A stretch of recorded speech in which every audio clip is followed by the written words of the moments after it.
Today's a great introduction to music licensing in hospitality businesses, and we are very lucky to be accompanied by somebody who knows this space better than anybody else, and that's Catherine Giuliano, who is the director of OneMusic, and she's here to take us through the best practices when it comes to music licensing in venues. So, Catherine, thank you so much for joining us today. It's wonderful to have you here.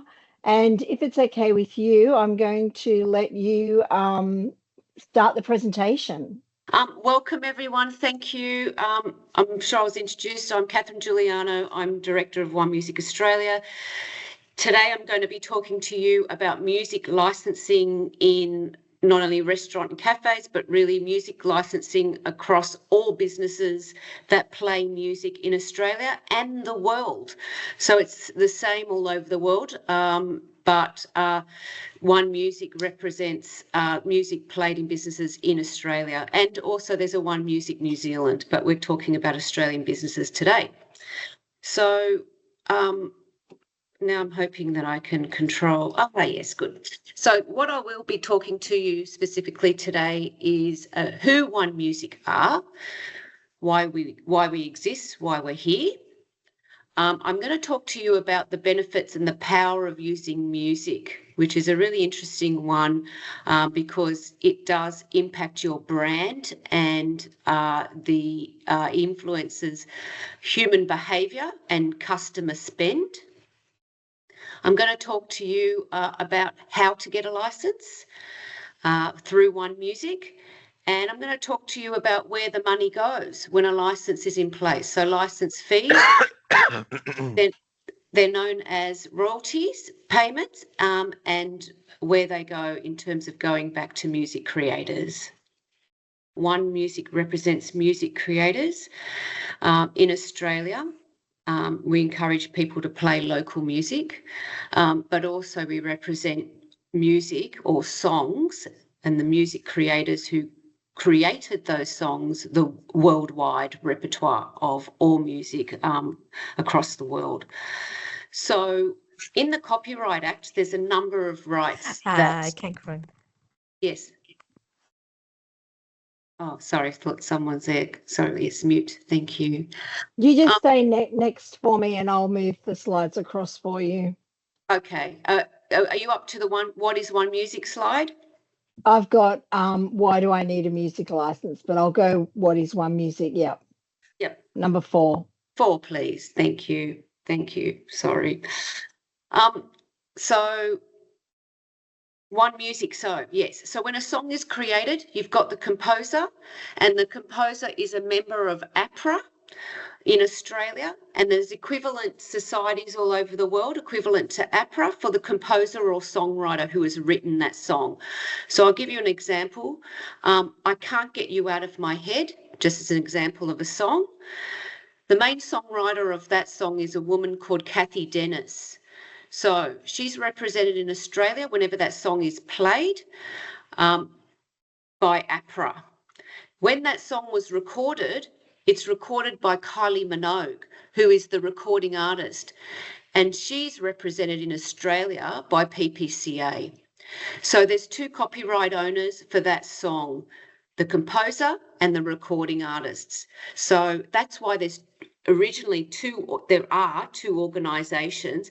So instead of a business having to get 2 licenses, which is what had to happen in the past, one from APRA and one from PPCA, to get permission from the 2 separate copyright owners, OneMusic was formed in 2019 to create a one-stop shop so that anyone using music needed the 1 licence rather than the 2 to make it easier. There are copyright owners actually have 3 other rights in the Copyright Act, just for your knowledge, other than public performance of music, because that's what this is. When music's played in the business, it's known in the Copyright Act as public performance of music. But they also have rights in the broadcast when through radio, the airwaves, the terrestrial airwaves of radio and TV, so AM, FM radio and free-to-air TV. They've also got rights in the communication right, and that's to do with streaming and music on hold. And they also have reproduction rights, which is copying for commercial purposes. But what we're talking about today is public performance of music via any means. If we go to the next slide, please. So why do I need a license? For those reasons, it's actually a legal requirement, which is in the Copyright Act, called Public Performance of License of Rights, where you need to obtain permission from the copyright owner. Instead of going to each individual copyright owner to gain that permission, which would be impossible, particularly if you're playing music from radio or TV. You don't know who the copyright owner of every single song, every single ad, sting, jingle, everything you're hearing. It would be impossible. If you're playing a streaming service, it still would be impossible, because often a song will have say, for instance, many songs today have up to 5, 10 songwriters who each might have a publisher, and then they've all got their individual record labels and performing artists. So you would have to get permission possibly for one song up to 20 different owner entities. And it's also respect for creators and their product, because music is actually a product. Like, you have a business, you have your product, this is their product and this is their business. So music creators are all small business operators themselves, and the creation of music is their product. To the next slide, please.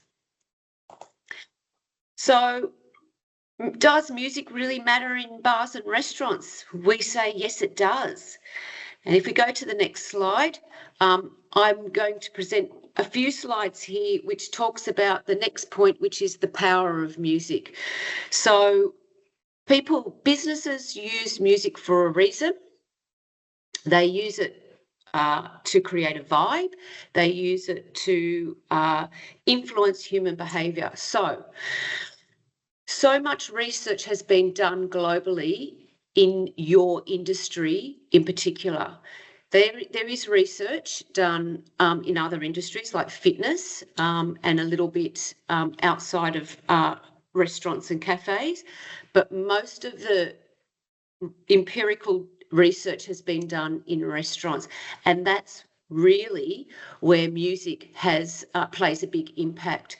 So we house all the research from all over the world that you can have access to if you contact us. We've put them in booklets as well. I've just put a few things here about some of the things that we've pulled out from each of these research papers from mostly universities, but many professors outside of universities and businesses have conducted their own research. For instance, here you'll see we've referenced SOCAN, and SOCAN is the equivalent APRA Society in Canada. So they've conducted some research, but it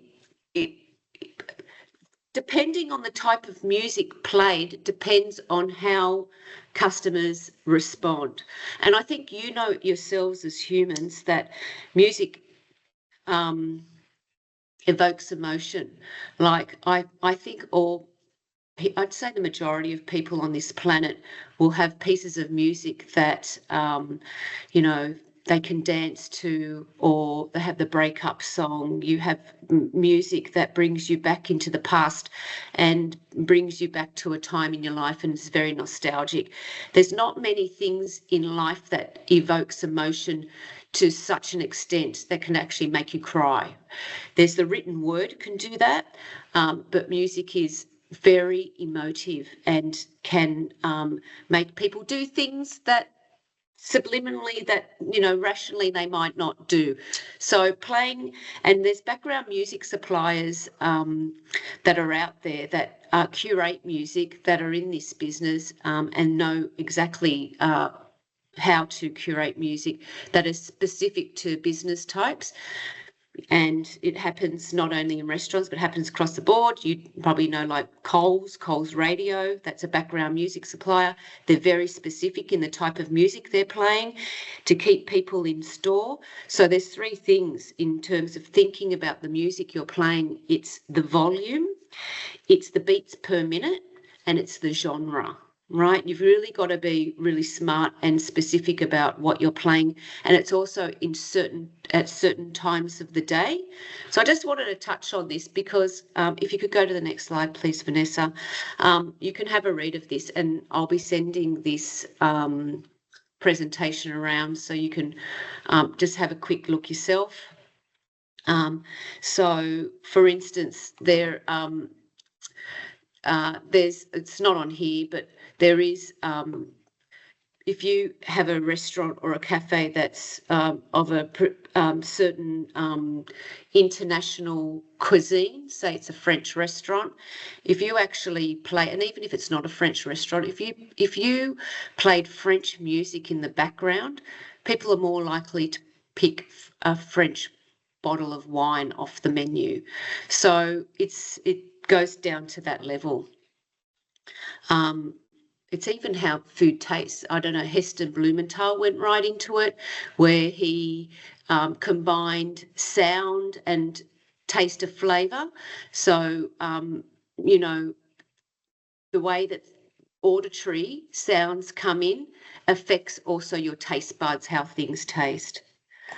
So I wanted to touch on that. So if anyone's interested to know more about that, please contact us at OneMusic and we can kind of provide you with all the list of background music suppliers because we have the full list and we've got a dedicated area for them on our website because we license all of them because they all have a license with the reproduction of music. So because they make copies to or stream the music to the business that plays it, so they need to be licensed for that. So we have all the background music suppliers in Australia and we can help you with that. So the next slide I've got here is permission to play. So I just wanted to make it clear because sometimes people think that OneMusic is a background music supplier when we contact them. We're trying to do more things like these webinars and educate the public to let them know that we actually represent music creators and provide the permission to play music, the right to play. We don't actually supply the physical music. That's something you do yourselves, or you could engage a background music supplier. So that's the first bit there. We're not a music supplier. The permission is required. This is another area that people get a little bit confused about, is it's the public performance of music. The permission needs to be acquired regardless of how music is played. So it could be live music, it could be from a jukebox, it could be a radio, TV, it doesn't matter the device, it doesn't matter. The public performance of music is the hearing of it. It's the auditory hearing that the public can actually hear, and we license only the areas of a business where music is heard. So if you've got a restaurant and people are in the toilet and they can't, or the bathroom and they can't hear music there, we don't license those areas, for instance.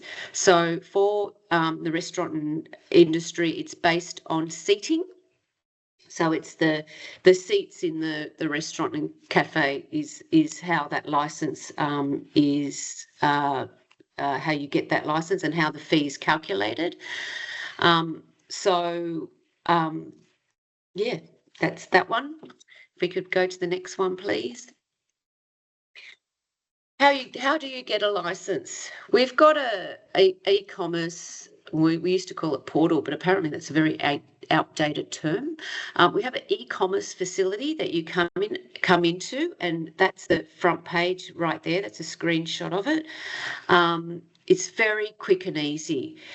You just come in. You can either get a quote, so you can go in and you can just get a summary of what it might cost before you actually go through and become set up an account and then go through to the payment. If we go to the next slide, you'll see the portal bit again. So on the next page, when you go get a license, you'll come to here, and then there's a drop down and there's a whole number of different business types. Restaurant and cafes and caterers here. They go to the hospitality and entertainment section, and then in the drop down you'd pick restaurant and cafe. You would just pick the start date you'd like the license to start, and then as it's based on seats, you'd put in number of persons, and then that's the way it's calculated, and off you go. We have packages, so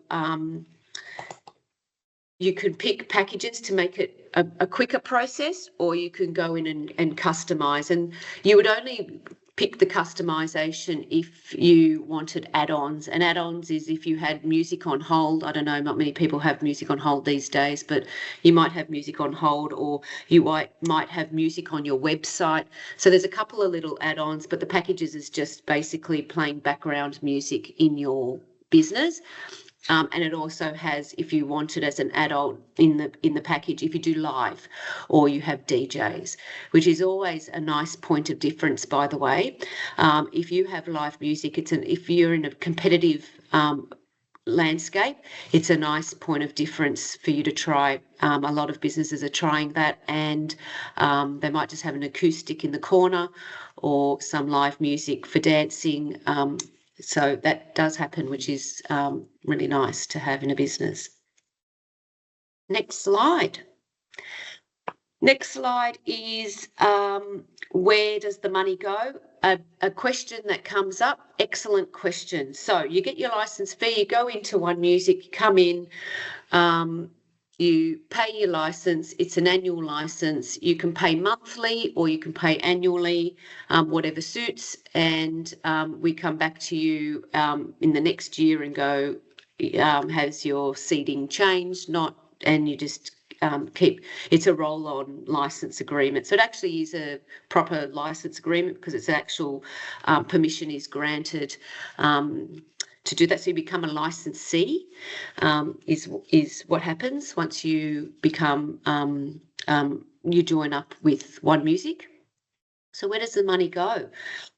We don't ask you for all your set lists, and that is all the list of works that you play. There's no way that you'd be able to do that, and there's also no way that we would be able to ingest that and take that in from. We've got it, just for your knowledge, we have about 100,000 licensees in Australia, so that's quite a lot. And if everyone gave us every piece of music or every single song that was played, I think the license fees would probably be higher for us to manage that. Just so you also know that we operate as not-for-profit. So the license fees come in, we take out an admin fee just to run the business, and all the rest is distributed out to the copyright owners. So the next slide, slide 13, the money goes back to rights holders. So we keep about 12% is about the percentage that is admin fee, and the rest goes out to copyright owners. I'm going to talk to you about this Ordo meter. There's a picture there. And if we go to the next slide, you'll see a close-up of it. So how do we pay the money out? Ordo is the first thing. So Ordo is a device that's free for people to use and or businesses to use, and we offer that out. And what that is, it's a little device that plugs into your mains. It fingerprints the first 10 seconds of every song that you play. So it's like a Shazam device. And this is the most accurate way for us to distribute, because we'd be distributing the exact songs that you're playing. It doesn't record or voices or music at all. So I just want to make that clear, because I know that it has come up that there's some privacy concerns, especially, people talking private. None of that. There's no voices. It's a fingerprinting technology, and it only does the 10 seconds of each song. It comes in a digital file. it's matched to all the works because we hold all the copyright ownership details worldwide in our system, and we're connected to every single copyright society all over the world. So the whole world is connected in terms of ownership, copyright ownership details. It comes into the system, it matches, and then it goes through our distribution royalty system. So it's an automated system and it's very accurate. And I encourage businesses to take this up and to play Australian music, please, because it's the most accurate way for us to distribute. Now, if people don't have Audio devices, the other way that we distribute is we base it on streaming services like Spotify, because we do know that people are playing Spotify. I do want to point out that your terms and conditions with Spotify don't allow you to play music in a business. The Spotify subscription contract that you have, so anyone who signs up to Spotify, when you tick the terms and conditions, you're ticking for personal use only.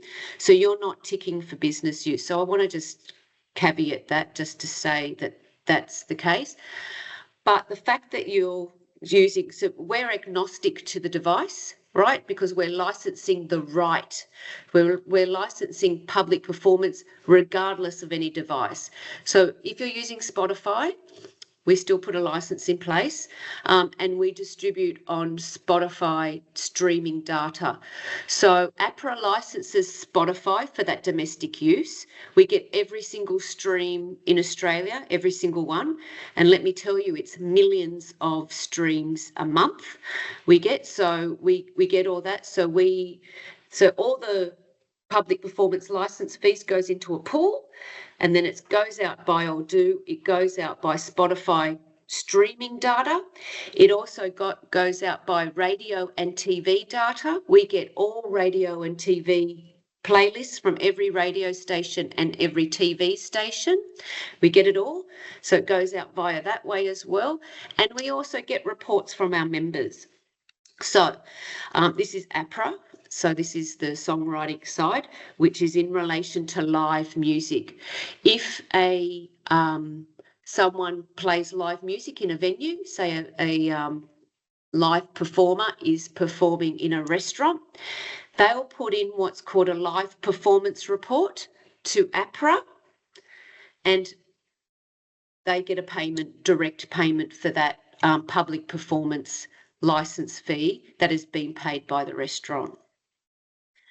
So they're the main ways that it's distributed. The other way also is we get data from all background music suppliers. That's in there as well. So we pay out via background music suppliers directly also. Next slide is a thank you. So that's the presentation.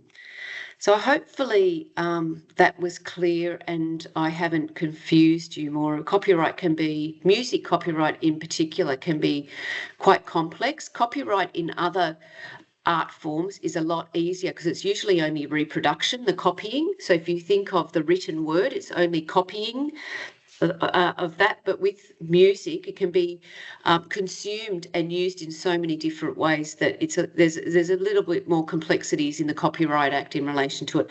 But this is just public performance, so hopefully this is I've simplified it a little bit for you. Thank you so much, Catherine. We actually do have, excuse me, we do have a question in the chat box from Az, and Spotify prohibits businesses using the app to stream to customers and clients. What are 1 to 2 business-friendly streaming services that are similar to Spotify, i.e. a user can choose most current popular commercial music and not just a set of songs that are curated by an app?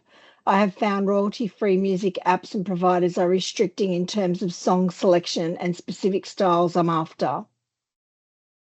Yes, so there are legitimate services. One was, I talked about background music suppliers. Soundtrack Your Brand is the back end of Soundtrack Your Brand is Spotify.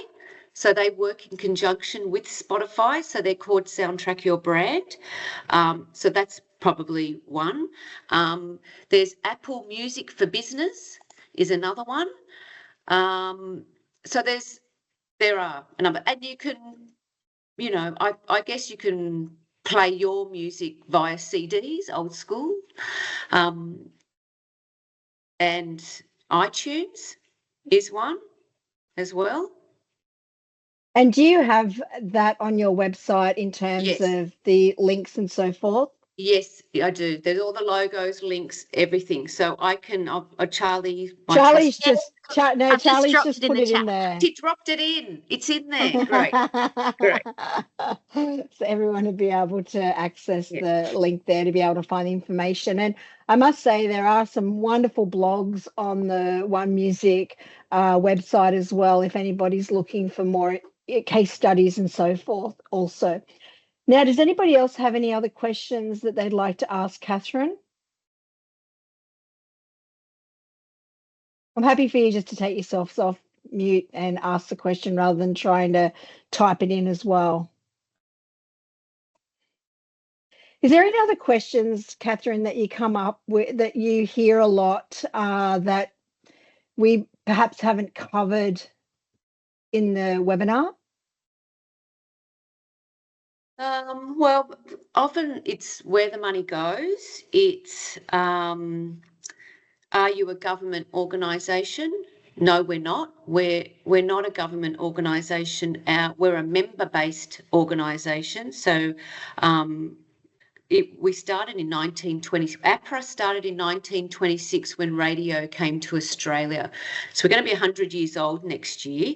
PPCA started later, obviously, when recordings started. So there were no recordings in 1926. They started, I think, in the 60s. We are governed by a code of conduct.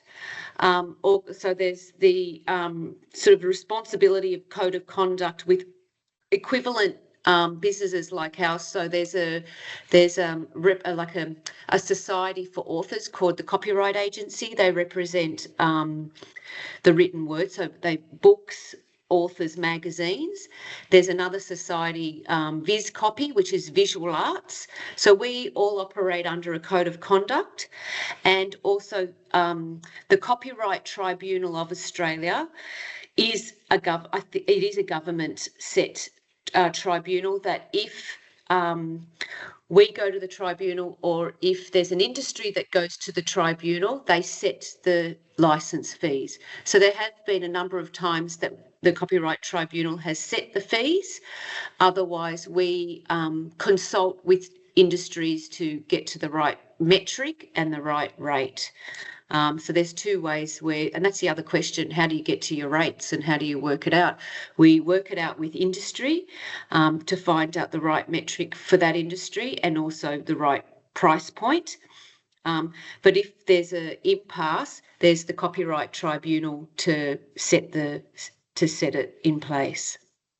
And what happens if a business does get it wrong? Yes. Okay. Good question. That's it. So if you don't take out a license knowingly, so what we do is we educate first. So we go out to business and say, did you know? Did you know that if you're playing music, this is a requirement? So we have a number of pieces of correspondence that go out. I also have a team of people who follow up with phone calls just to explain it further. But if someone knowingly does not take a license out after, I guess they've been educated on what is required and they are playing music, they're infringing. That's an infringement. So the penalty to infringe is that you can be taken to court. And not only are the licence fees required, the big impact are the damages. So damages can far exceed the licence fees. So it's a risk. Okay. Does anybody else have any other questions that they'd like to ask Catherine?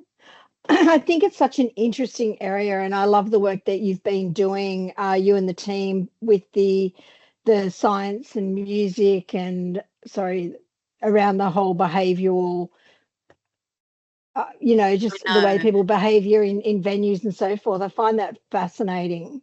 It's fascinating. I know.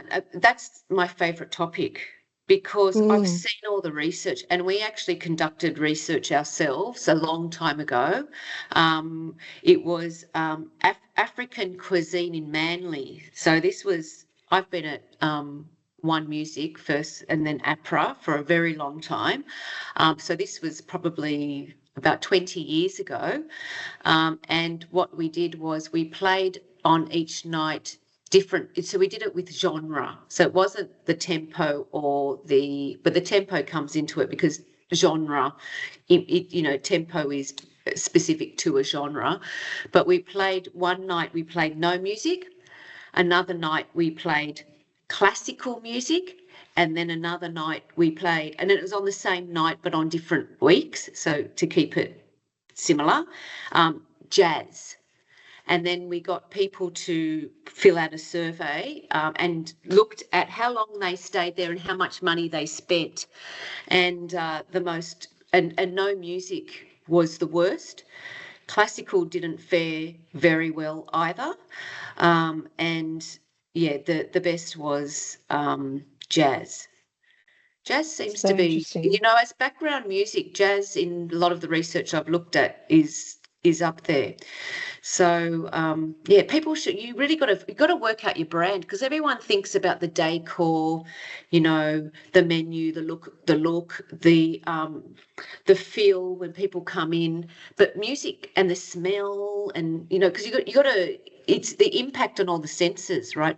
So when we're born, hearing is the first thing that is as in utero, right? Hearing, and it's the last thing to go when we leave this planet.